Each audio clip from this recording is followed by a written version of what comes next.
बिस्मिल्लाहिर्रहमानिर्रहीम। आज हम इलेक्शन कमीशन ऑफ पाकिस्तान में तकरीबन 100-1.5 साल बाद यहाँ हम आए हैं। उससे पहले तकरीबन 8 साल हम फॉरेन फंडिंग केस के हवाले से यहाँ आते थे और उसका फ़ैसला आपने देखा कि 2 अगस्त 2022 को है। अल्लाह ने सुरखरू किया, तमाम इल्ज़ामात सही साबित हुए।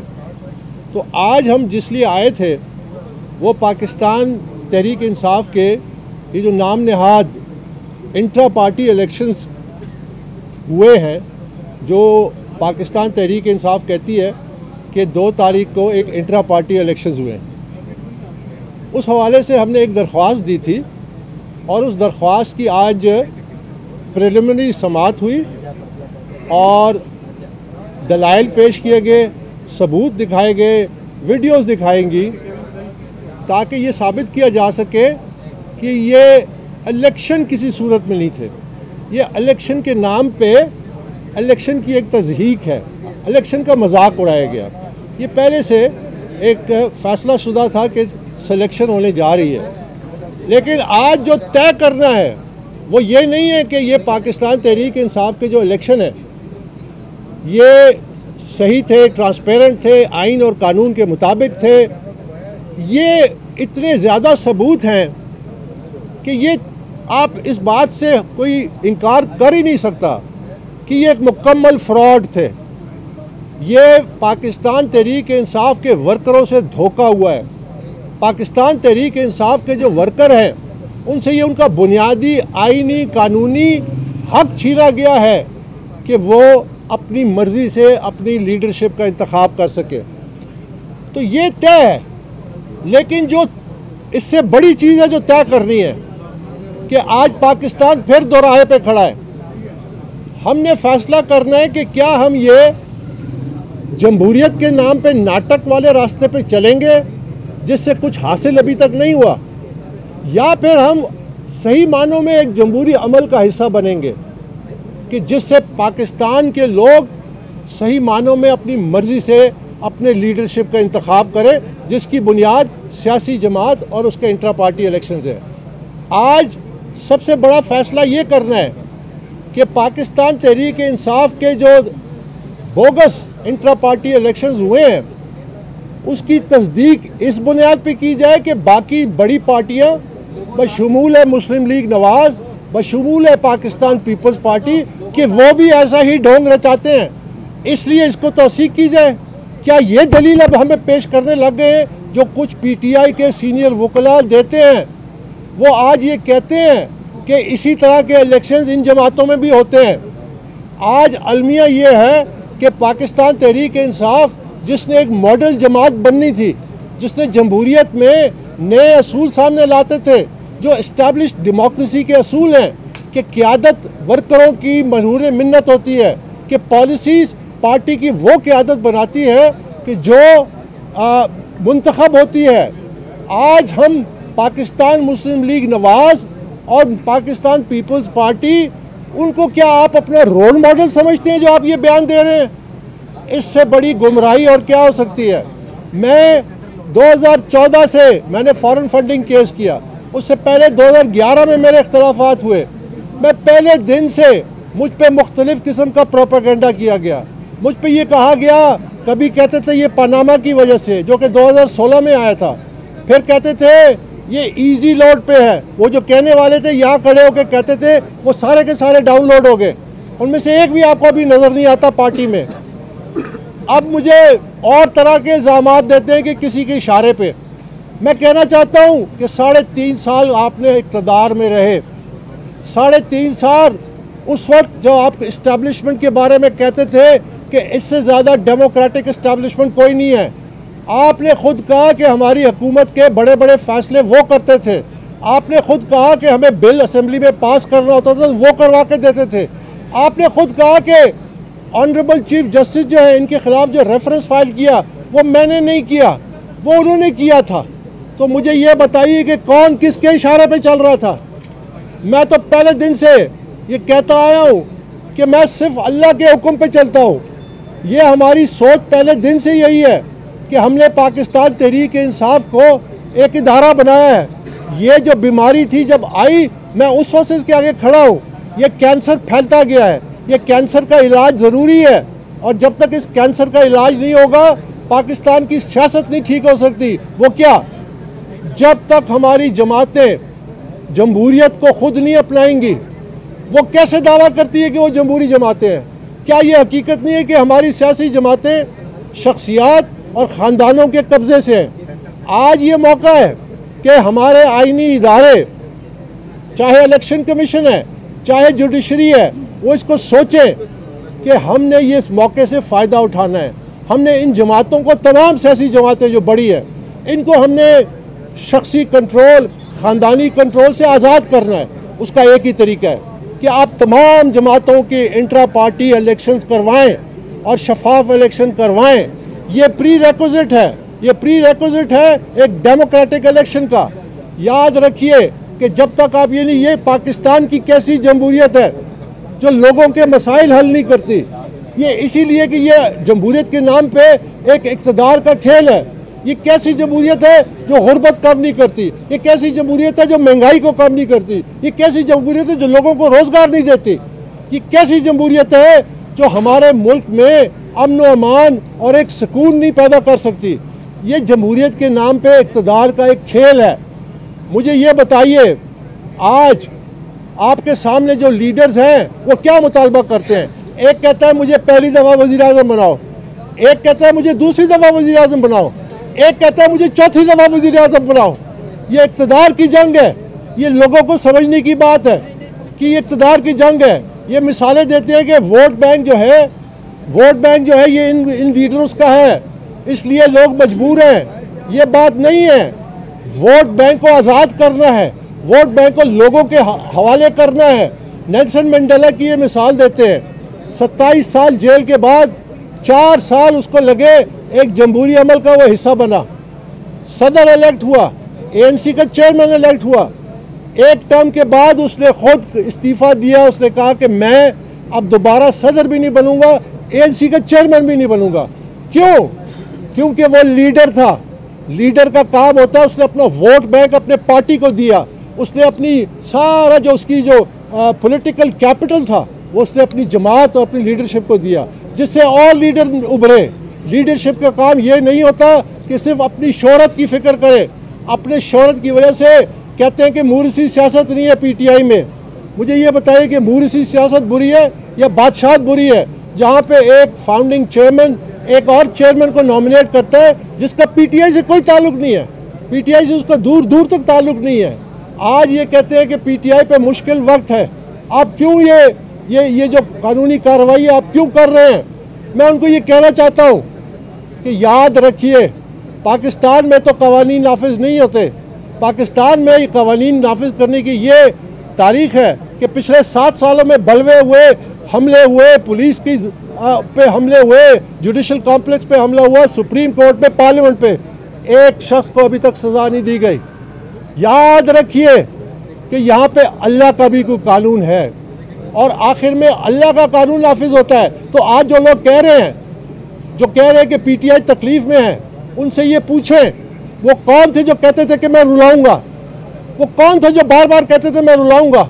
वो कौन थे जिन्होंने अपने मुखालफिन पे जुल्म किए? वो कौन थे जिन्होंने मेरे साथ जो सलूक किया जिस पे मैं ज़्यादा नहीं जाता? आपके सामने ये हकीकत, जब आप कहते हैं मैं रुलाऊंगा तो अल्लाह की कुदरत आपको रुलाती है। ये अल्लाह का कानून है। अल्लाह का कानून कहता है कि अगर आप जुल्म करेंगे तो जालिम के साथ बराबर जुल्म होगा। ये मैं नहीं कहता, ये कुरान मजीद कहता है। याद रखिए कि ये जिस अमल से गुजर रहे हैं उसमें मेरा कोई कसूर नहीं है, मैं उसका जिम्मेदार नहीं हूँ। ये खुद इनके अमाल जिम्मेदार हैं।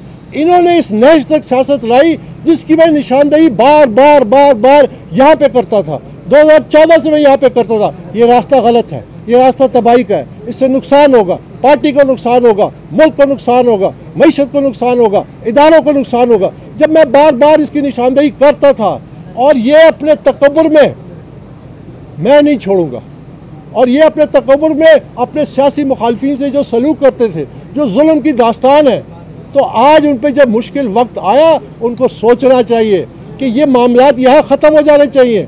यहाँ पे ये जो पाकिस्तान में सियासी एक ट्रेडिशन है कि आज का विलन कल का हीरो और कल का हीरो आज का विलन, ये ख़त्म हो जाना चाहिए।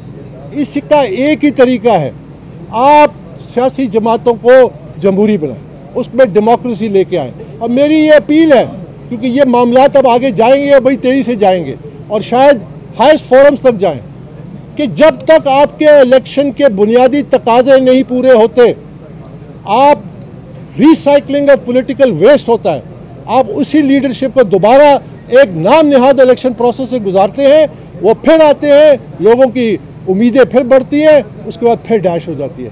क्यों? क्योंकि आपके सियासी निज़ाम में पाकिस्तान में जो काबिल लोग हैं वो लीडरशिप रोल में आ ही नहीं सकते।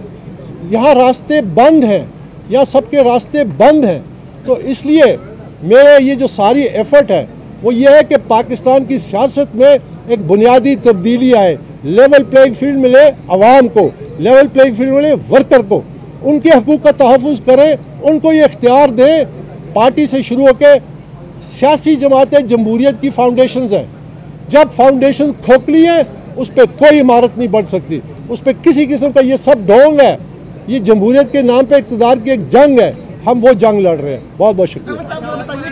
हमने देखा कि बाहर जो है पाकिस्तान उसके बाद फिर वो इलेक्शन हो, आप अपनी इस प्रेस कॉन्फ्रेंस में ये कहना चाह रहे हैं कि इलेक्शन आम इंतखाबात बाद में हों, पहले सियासी जमातों के अंदर इस्लाहात की जाएँ, उनके दोबारा इंट्रा पार्टी इंतखाबात किए जाएँ, वर्कर को उसमें यकीनी शमूलियत के लिए यकीनी बनाया जाए। देखिए, मैं ये समझता हूँ कि इंट्रा पार्टी इलेक्शंस पे उसको वही अहमियत देनी चाहिए बल्कि उससे ज़्यादा जो कौमी इलेक्शन में होते हैं, क्योंकि कौमी इलेक्शन की बुनियाद शफाफियत की, लीडरशिप की इंट्रा पार्टी इलेक्शन है। और ये जो अभी हमने अमल शुरू किया है, आप ये याद रखिए कि इससे बहुत शऊर पैदा हो रहा है, बहुत लोगों को पता चल रहा है कि इंट्रा पार्टी इलेक्शन की अहमियत क्या है। ये भी हम जमहूरियत के लिए कर रहे हैं, ये भी हम जमहूरियत में अपना हिस्सा डाल रहे हैं। जहाँ तक इस अमल की वजह से नेशनल इलेक्शन की तारीख पे क्या असर पड़ता है, ये इदारों की जिम्मेदारी है, ये आईनी इदारों की जिम्मेदारी है। हम ये कहते हैं कि अगर आप ये बुनियादी तकाजे जमहूरियत के पूरे नहीं करेंगे और इलेक्शन कराएंगे, पाकिस्तान का बहरान मज़ीद बढ़ेगा, पाकिस्तान की मईशत मज़ीद, इंस्टेबिलिटी मज़ीद बढ़ेगी।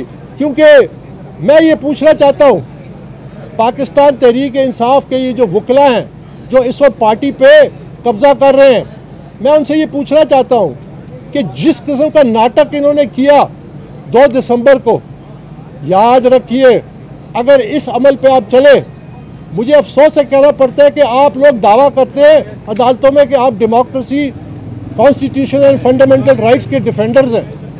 आप कैसे इस शैम इलेक्शन का हिस्सा बनते हैं, आप कैसे इसको रैशनलाइज करते हैं?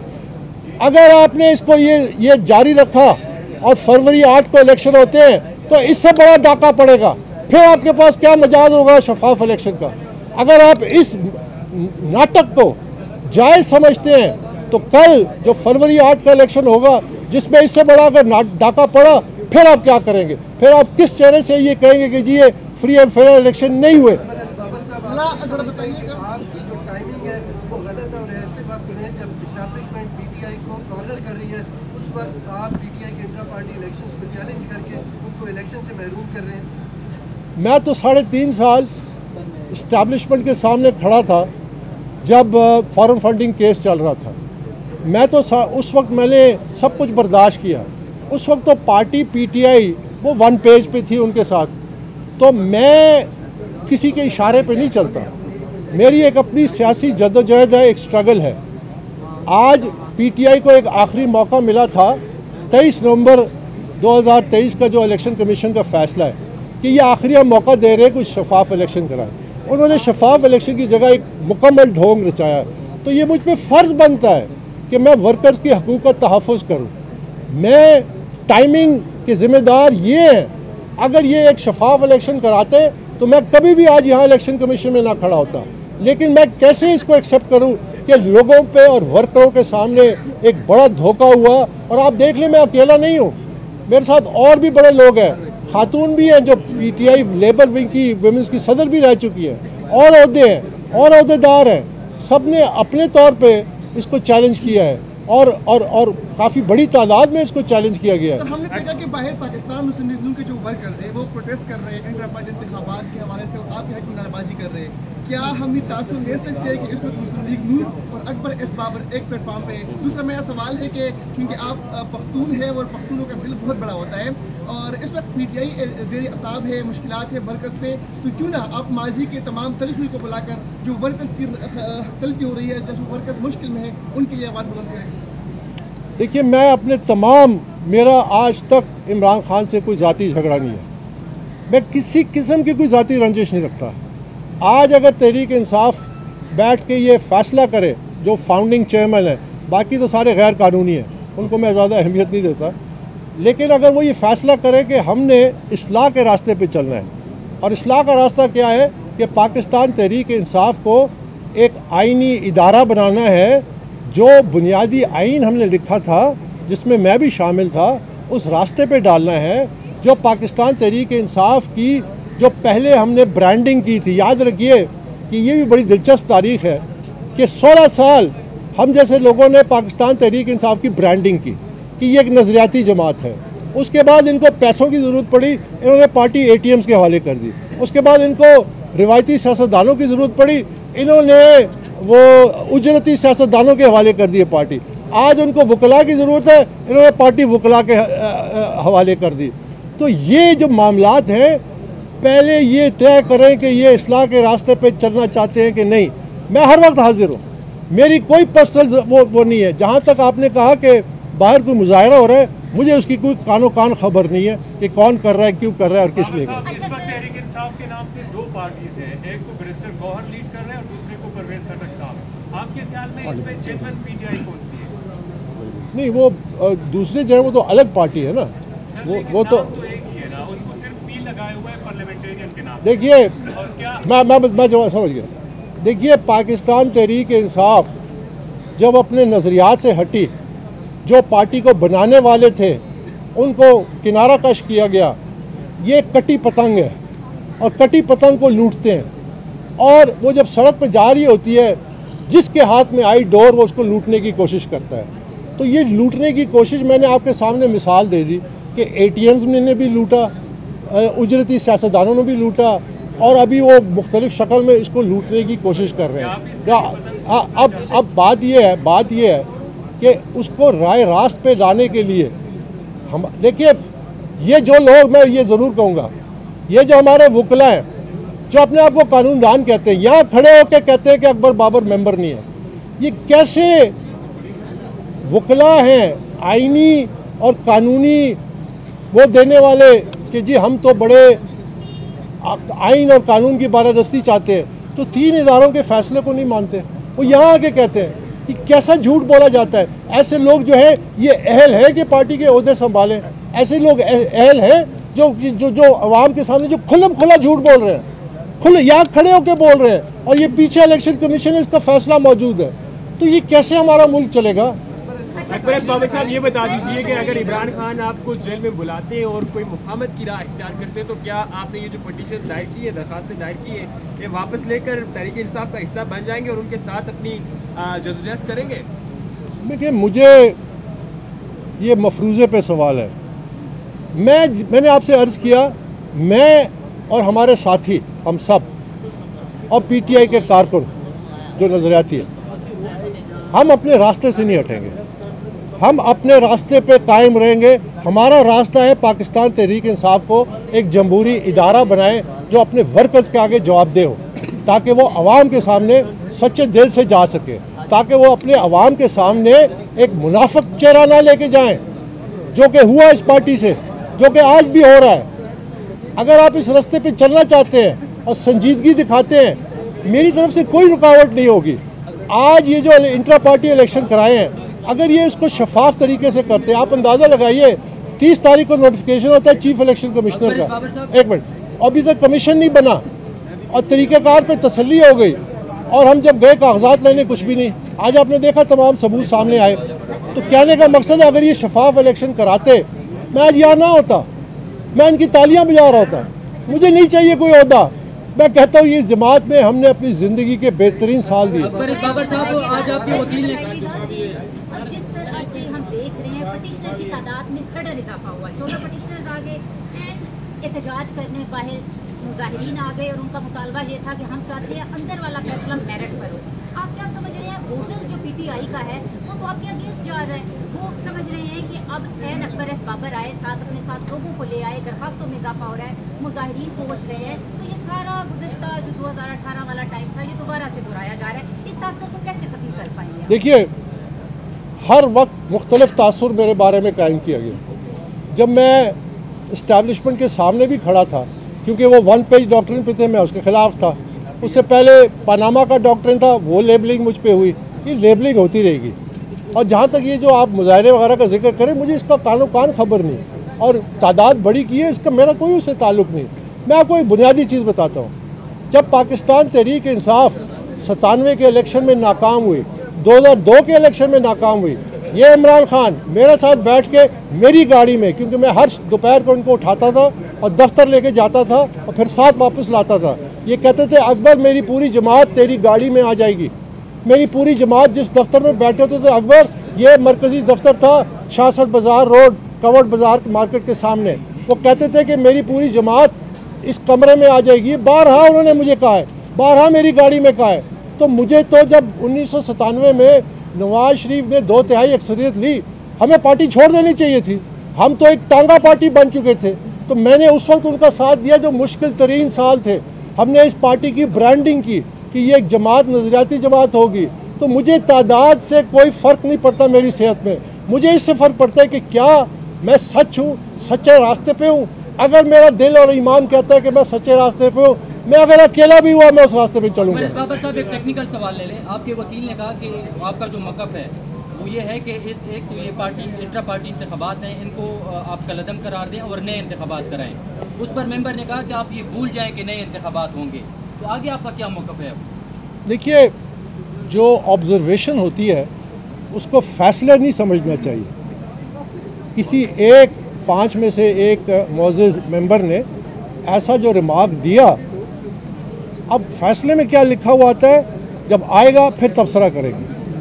क्या फैसला की ओर से आएगा? नहीं, यही 5 फैसला करेंगे ना, अकेले एक तो नहीं करेंगे। Thank you.